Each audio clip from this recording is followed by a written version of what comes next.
Hello guys, bersama saya lagi dalam Alright Nopo Channel. Perkembangan terkini di dalam Dewan Rakyat ataupun Parlimen. Isu sesat sebuah NGO yang digelar sebagai GISBH. Agak lama kita tidak mendengar jawapan dan juga pencerahan terkini ya. Apakah perkembangan, apakah tindakan, berapakah buah negeri yang telah menfatwakan GISBH ini sebagai sebuah ajaran sesat. Jadi sahabat semua, ya, mari kita dengar ya pencerahan daripada Timbalan YB Menteri dalam hal ehwal agama. Jadi tanpa membuang masa, ayo kita tonton bersama video ini.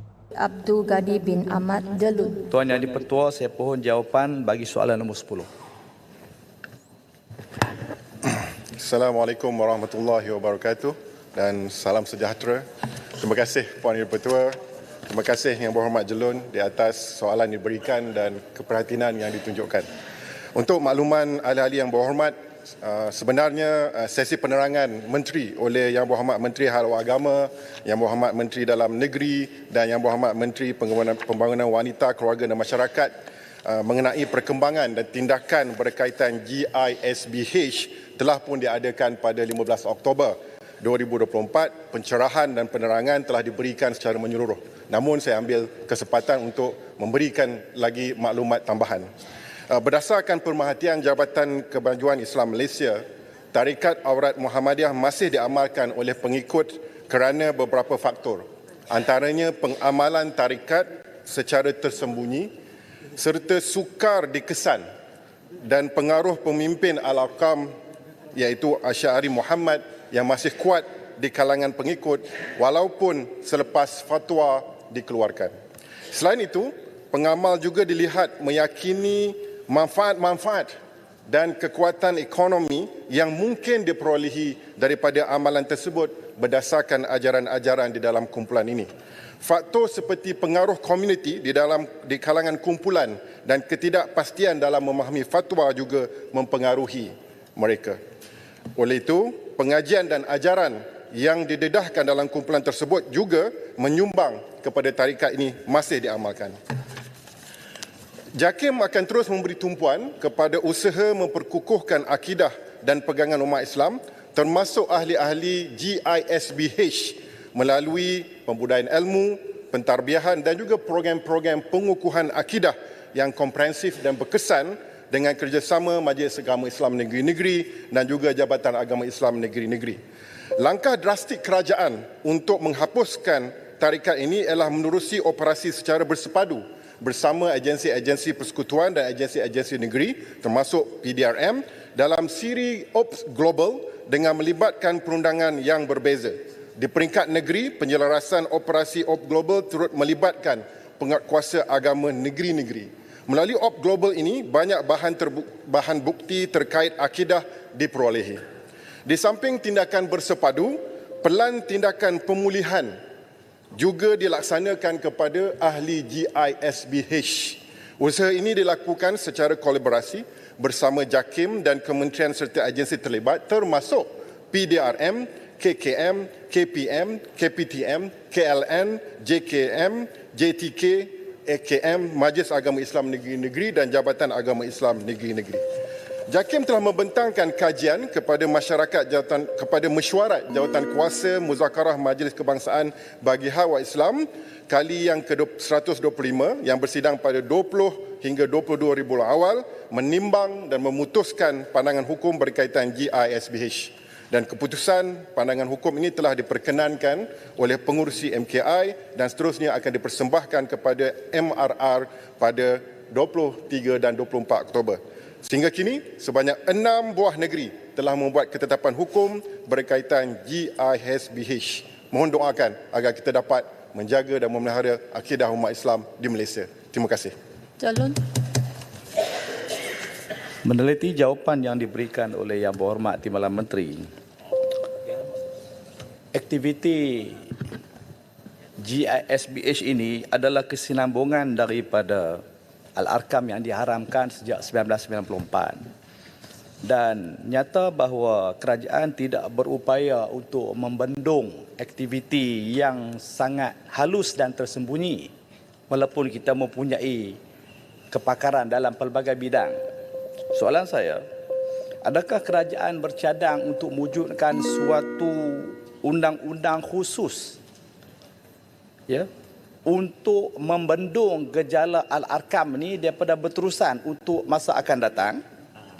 Dan adakah suatu pendekatan yang holistik dari sudut pendidikan Islam, dari sudut pemahaman soal akidah, soal syariah dan kerohanian, agar mereka ini tidak menyimpang jauh daripada kefahaman Islam? Sekian. Terima kasih Yang Berhormat atas soalan yang diberikan.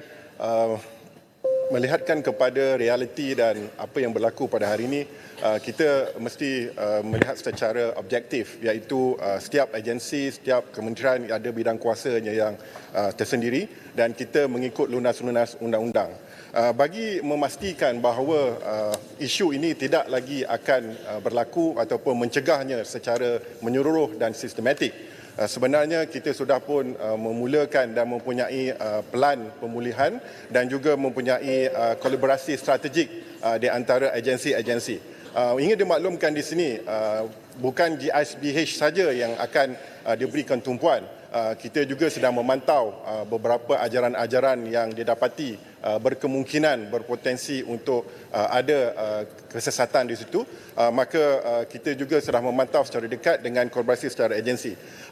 Kepada ahli-ahli yang berhormat dan Dewan Yang Mulia, kita juga telah memaklumkan, telah mengaktifkan, atau kerajaan juga telah mengaktifkan Jawatan Kuasa Pemandu menangani ajaran sesat peringkat kebangsaan JAPAS yang dipengerusikan sendiri oleh Yang Berhormat Menteri di Jabatan Perdana Menteri Hal Agama dengan secara lebih berkesan. Jadi secara rumusannya boleh kita katakan bahawa strategi dan juga tindakan telah pun dilakukan.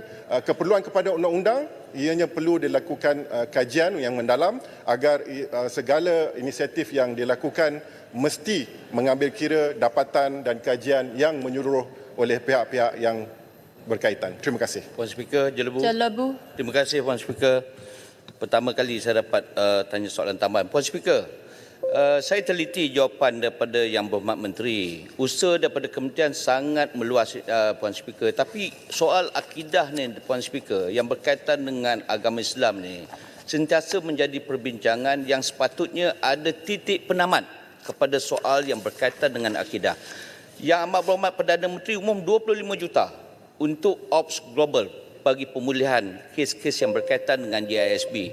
Soalan saya, Puan Speaker, Ops Global pada bulan September, apakah follow up daripada Ops Global ini? Kerana di Negeri Sembilan, Yang Berhormat Menteri pun daripada Negeri Sembilan. Kita rate 2 tempat, ya Yang Berhormat Menteri. Tetapi di Jelebu ni Yang Berhormat Menteri ada 2-3 tempat lagi. Dan di daerah lain juga ada 2-3 tempat. Bila kita nak lanjutkan Ops Global ini?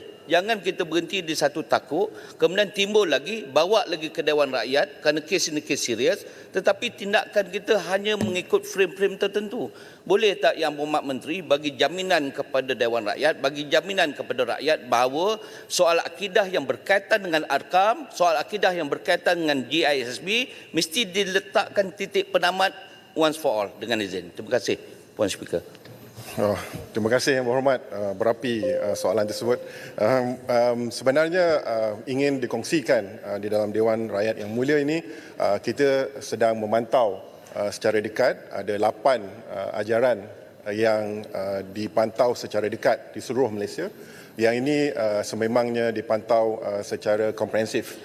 Selebih selain daripada itu ada 12 ajaran lagi yang kita membuat risikan dan juga membuat siasatan.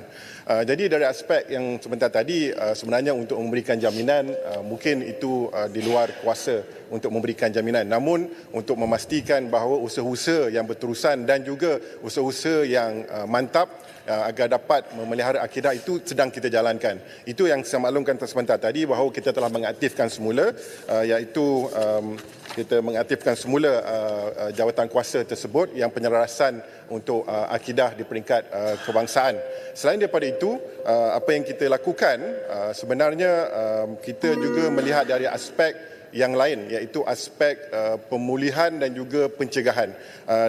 Daripada ini, pada 1 Oktober, kita telah bermesyuarat bersama dengan Majlis Agama Islam Negeri dan juga Jabatan Agama Islam Negeri dipengerusikan oleh Ketua Pengarah JAKIM. Kita melihat daripada keseluruhan aspek ini, keseluruhan aspek pemulihan, aspek perkahwinan, dari aspek bantuan zakatnya, dari aspek pusat pemulihannya, modulnya. Jadi ini insya-Allah telah pun mempunyai satu kerangka yang baik untuk kita hadapi dan juga untuk kita tangani isu-isu akidah di Malaysia. Doakan moga kita dapat memelihara akidah umat Islam di Malaysia dan dalam masa yang sama kita dapat menangani segala cabaran dan juga cubaan-cubaan untuk mencemar akidah di Malaysia. Terima kasih. Yang berhormat, sekarang tamatlah sesi untuk waktu. Terbaik sahabat semua, itu dia pencerahan yang mantap ya daripada Timbalan Menteri ya dalam hal ehwal agama. Jadi 6 buah negeri sudah pun mengisytiharkan dan menfatwakan bahawa GSBH ini adalah ajaran sesat, dan yang terkini Sabah pun sudah menfatwakan, Selangor kalau saya tidak silap awal lagi. Mana lagi ya? Ada lagi tambahan. Ya, itu yang terkini lah. Jadi sahabat semua, itu antara perkembangan terkini ya berkaitan dengan GSBH yang sesat akidahnya, apa yang dinyatakan oleh YB Timbalan Menteri sebentar tadi. Jadi sahabat semua, sekiranya anda mau berikan sebarang komen pandangan ya, anda boleh berikan di dalam ruangan komen, tapi ingat komen dengan cara berhemah. Jadi izinkan saya untuk mengundurkan diri, dan seperti biasa peribahasa mengatakan tak apa pun kangkap 2 ton keinginan. Dalam bahasa Melayunya, tepuk dada, tanya selera. Sekian saja daripada Alright Nopo Channel. Kita berjumpa lagi. Bye-bye.